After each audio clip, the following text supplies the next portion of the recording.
Morning, everyone.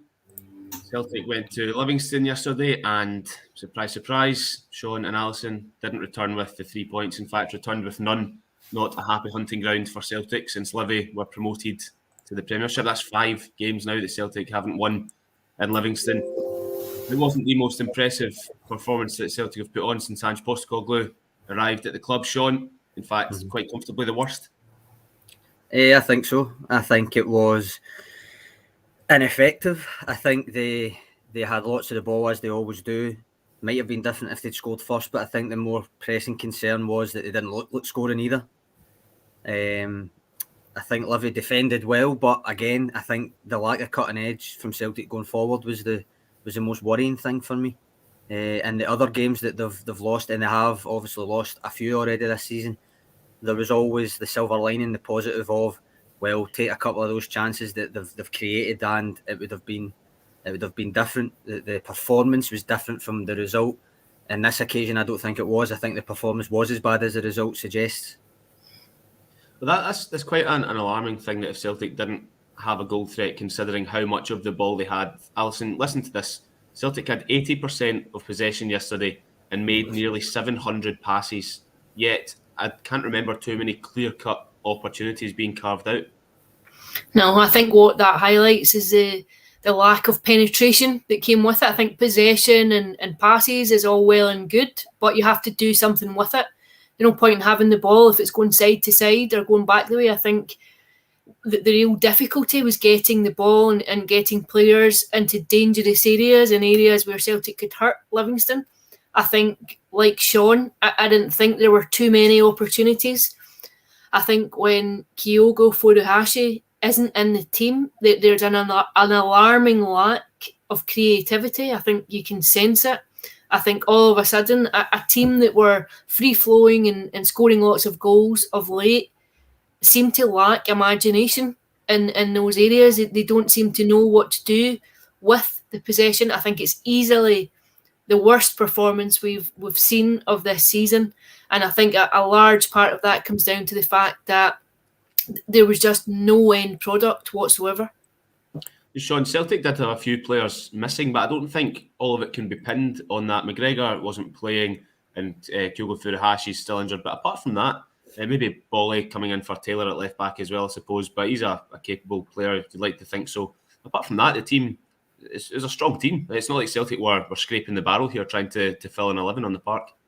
I mean, as a team that should be capable of beating Livingston, which is essentially, no matter who's out, if the team that you put out is capable of beating Livingston, then they should beat Livingston, and that team should have been capable of doing it. I think Alison touched on it there with the side-to-side passing and stuff. They did look devoid of ideas, which doesn't really dovetail with what Postecoglou's trying to instill within them, which is, like he said it before, a passing with a purpose. The second part of that being as important, if not more important than the first part. There's no point just passing it about, as Alison said, side to side. You've got to pass it with a purpose.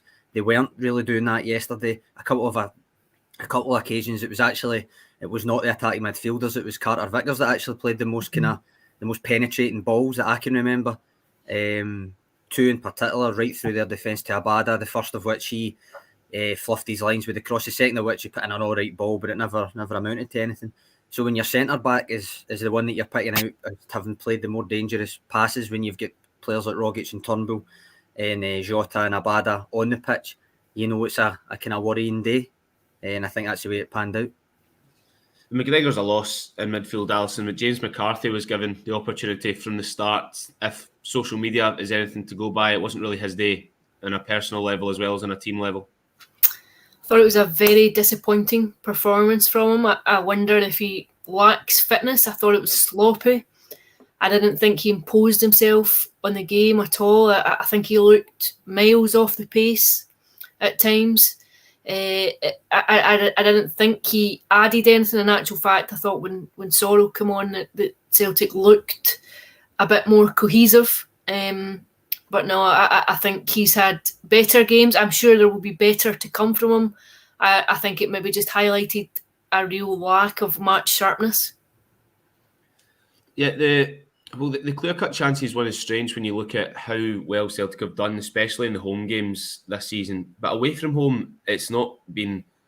Well, the results show it's not been as good. That's Hearts, Rangers, and Livi all away from home in the league, and a couple of qualifiers for the Europa League as well. The one qualifier against AZ, and then the Betis game. So, Sean, away from home, the form needs sorting out. How can you differentiate that from the home form? I know that the crowd aren't there, but this is a team that I think should be able to go and perform just as well when they're at Tynecastle or Ammanvale as they do. They should. I agree with you that they should. That away record now stands at, well, we all know it was Valentine's Day against St Johnstone the last time they won domestically, but even like taking Europe into equation, that Jablonec away game is the only away result that they've got full stop in that 7 months. So it is not good enough. There's no other way to put it than that. We knew that before the game, and this just accentuates it. I think you mentioned the crowd. The crowd only played some part because they weren't there for some of the other home games, if you know what I mean. The bigger pitch obviously plays a part, and I mean you could say with the Livingston pitch, the plastic and stuff, but I still don't really buy into that as much. I still think the players of the quality Celtic have should still be beating that team, and the fact that there's a lot of different players there, but I mean it's not like they've got a problem beating Livingston in general. It seems that they've got a problem doing it away from home, like they have in general away from home just now. Because I mean they beat Livingston 6-0 the last time they played before yesterday. It's not so much Livingston, it's the away form in general that worries me, and worries I'd imagine the majority of fans. So like I wrote in the aftermatch kind of column that went live this morning that there's no way that you can really look at the statistics there and spin it in any sort of positive way. It is just simply just not good enough, and it is going to be all right. It's incumbent upon Ange Postecoglou to arrest that, and some would say obviously a lot of that wasn't in his tenure, but then a lot of the set piece rustiness and a lot of the conceding goals in bunches wasn't in his tenure either, and that's carried over. So at the same time, it's still prevalent within the Celtic team, and it's something that needs to be eradicated one way or the other. You look at the fans thing though. The Celtic fans heavily outnumber the Livi fans at Ammanvale. So yes, it's not at Celtic Park, but it's not like they're walking into a Lions Den. So I don't know what away from home, and it's different at Ibrox or Tynecastle maybe when the fans are noisy and right on top of you, but there's way more Celtic fans at Livi away than there are Livi fans, Alison. So I don't really know what the problem is, and I refuse, I think, it would seem to go for any club to put it solely down to the pitch at Livi, because there have been other plastic pitches that Celtic have done well on. I think it's more to do with the compactness of the game, the tightness of the game, the lack of space that Livingston create, the manner in which they set up to camp in. I think when you host teams like that at Celtic Park, the surface seems far more expansive. There's much more room to manipulate. I think it's a real issue. I don't think you can set a cornerstone for any kind of success if you cannot go away from home and deal with games like that, if you cannot take your blueprint and impose it upon other teams in order that you come away with maximum points, and even if that means grinding out points at times and winning games that aren't particularly pretty on the eye. I think Celtic lack that resilience. I think they still lack a mental resilience. I think you see it when they go behind in games.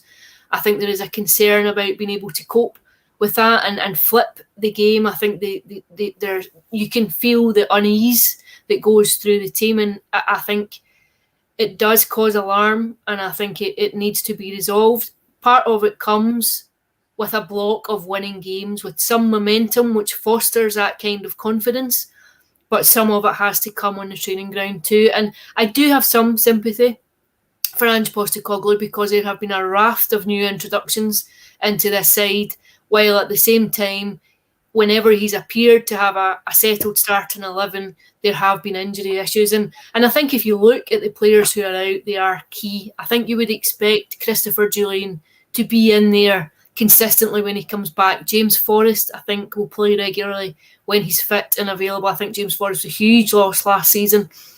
I think obviously Callum McGregor starts and Furuhashi starts. So there's 4 of your 10 outfield players that you can possibly say will come in and make an immediate difference. So on one hand, there's a level of sympathy. On the other, there is no grace at Celtic. There's no time really for contemplating those kind of issues. I think the position itself demands that you negotiate those hiccups and you deal with them and you find a way ultimately. We've got a comment here, Sean, saying that, there's just no plan B. It was crying out for Giakoumakis just to get stuck in about the Livi defence and try and make life hard for them around the box. Ayeti scored a few goals recently, but is it strange, as far as you're concerned, that we've not seen Giakoumakis play yet? Is it simply just a case of getting up to speed, or can he not? 15 minutes, is that too much for him? I presume it must be getting up to speed. You can't really think, unless he's picked up a knock or something, there's no other kind of rationale you would think there. I mean, ultimately, whether you lose 4-3 and play well like they did against Betis, or you lose 1-0 and play poorly like against Livingston, you've still lost either way. But it just rankles that much the same players. All right, there was a couple of different players coming in. Obviously, Volleyball and goalie being the most surprising one. Although I thought he'd done all right in the grand scheme of the fact that the team didn't do well. The fact that much the same players managed to score 3 times and kind of unnerve quite a top Spanish side on the Thursday, and then basically couldn't lay a glove on Livingston on the Sunday. It must rankle that bit more, and I think it will rankle Postecoglou as well, because as I said, it's not necessarily just the fact they got beat, it's the fact they didn't look like winning at all. Whereas in the other games so far, there's been some silver lining, there's been some positive to take from it. The only positive I would have done with match ratings yesterday, the only real positive that I could take from it was the fact that Joe Hart had another good game. I thought he couldn't really do anything about the goal. And when called upon in the 2 main moments after that, he pulled off the saves required. And while other players in the team, the majority of the team, I would argue, didn't really show the intensity required to try and really take that game by the scruff of the neck, I thought Joe Hart still did. Whether it was even when the ball was going out of play, and he was still very, very fast at getting it back on and trying to get them playing. I think he was probably the only bright spot for me yesterday. But again, whether you lose 4-3 or 1-0, you've still lost. And the fact that there's no silver lining there really from the performance is the more worrying thing. I think, though, if you look through the Scottish Premiership, Alison, teams are dropping points kind of left, right and centre. Everyone, nobody has started to run away with the league at the moment. Hearts and Hibs both started well. Rangers drew as well against Motherwell yesterday. So I think that if we are going to try and look through this with a positive lens that Sean's trying to find, is that Celtic are only 4 points off the top of the table at the moment. There are 2 ways of looking at that, aren't there? There's a half glass full and half glass empty. I think you're right to say there are only 4 points. The situation is very retrievable. They've not been cast adrift yet. I think post Christmas, I think you expect this will be Celtic and Rangers fight for the title. But I think the other way to look at it is a frustrating element that Celtic could have maybe got a head of steam up had they been hitting the ground running. And you look at some of those performances, if they'd taken points, then all of a sudden you find yourself in quite a commanding position, and I think the psychology then changes hugely within the squad.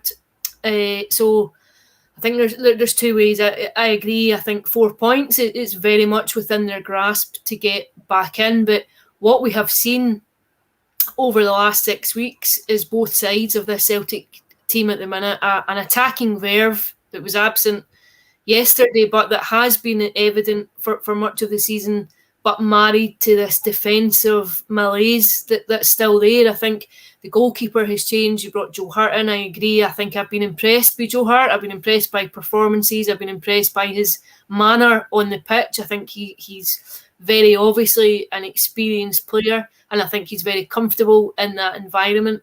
But defensively, I think Celtic are still incredibly soft. I think they concede cheap goals, and I think if you were playing against them, you would look to manipulate that as much as you could. That brings me on to the next point actually quite nicely, Alison, because Sean, I wanted to ask you if Celtic are too weak, if they don't have enough hardened guys in there that can help grind out wins when they go and get stuff. We've got a comment here from Frank Brennan proffering if Rogic, Turnbull, Abadan, McCarthy and Jota and these guys are going to be able to grind out wins when they go and gets hard. David Bradley also saying that he doesn't think the wide players in the squad will be able to handle the tackles that might get put in on them. I'm assuming that's aimed at maybe Abada and Jota as well, coming here for their first seasons in Scotland, if they'll get a shock the way that they might be treated sometimes by the opposition players. So the Celtic need more players in the squad that are prepared to fight and battle. I think it's an oversimplification of it, because I do think that there is an element of that, but I think I'm going to kind of take it back to James McCarthy here. That is the one thing that I would say that he did try and do yesterday. I think in his own kind of streetwise style, I would say he was giving people wee nudges, he was talking to people, he threw Cell into some amount of tackles, but I don't think that's necessarily what you're really wanting from him. Like I done it in my match ratings, I mentioned that technically he was a replacement for Ismaila Soro for that game, but when you play as the deep lying midfielder, the shadow of Callum McGregor looms just so large because of what he can bring to that role, and it's just so key. We've said it before on here, and I've used the phrase "I live in fear" when he get injured, and I mean that's been borne out by what's happened the last couple of games, I would say. I think McCarthy, well, I don't think Soro does either, but doesn't quite bring the kind of mix of composure and quality that McGregor does to that role, and influence and just leadership, his own brand of leadership, obviously, which isn't shouting and bawling at teammates, but having that presence of taking the ball when everybody else might be under pressure. I don't think McCarthy can give you that. He might have a role to play alongside a McGregor maybe where he's doing the kind of things that I mentioned there, but I don't think it's a lack of steel that his problem was. I think it's the fact that when you're replacing McGregor ostensibly, I think you need to bring something along the lines of what McGregor can bring to that role, for as much for the players round about you as for your own performance and getting Celtic playing through the thirds, and I just don't think he has that. I don't think that is the role that he's suited to play, and I think you could see that yesterday. It's probably why he tired as quickly as what he did, as much as match fitness. So I think that ties into the overall. Yes, they do need more steel. They definitely do need more of that, but I think it's not necessarily as simple as just saying they need more fighters in there, if you know what I mean. Yeah. Okay, well, I suppose the game this week, the quarter-final against Wraith, could be a good opportunity for Celtic to try and put the wrongs right and go and take a few more goals off a team that they're clearly much better than. So hopefully, from Celtic's point of view, that's the way that it pans out and they can get themselves into a semi-final. So we'll look ahead to that as the week goes on. But as far as yesterday goes, I think the quicker it's forgotten, the better. So Sean, Alison, cheers for joining me. Thank you. Randy.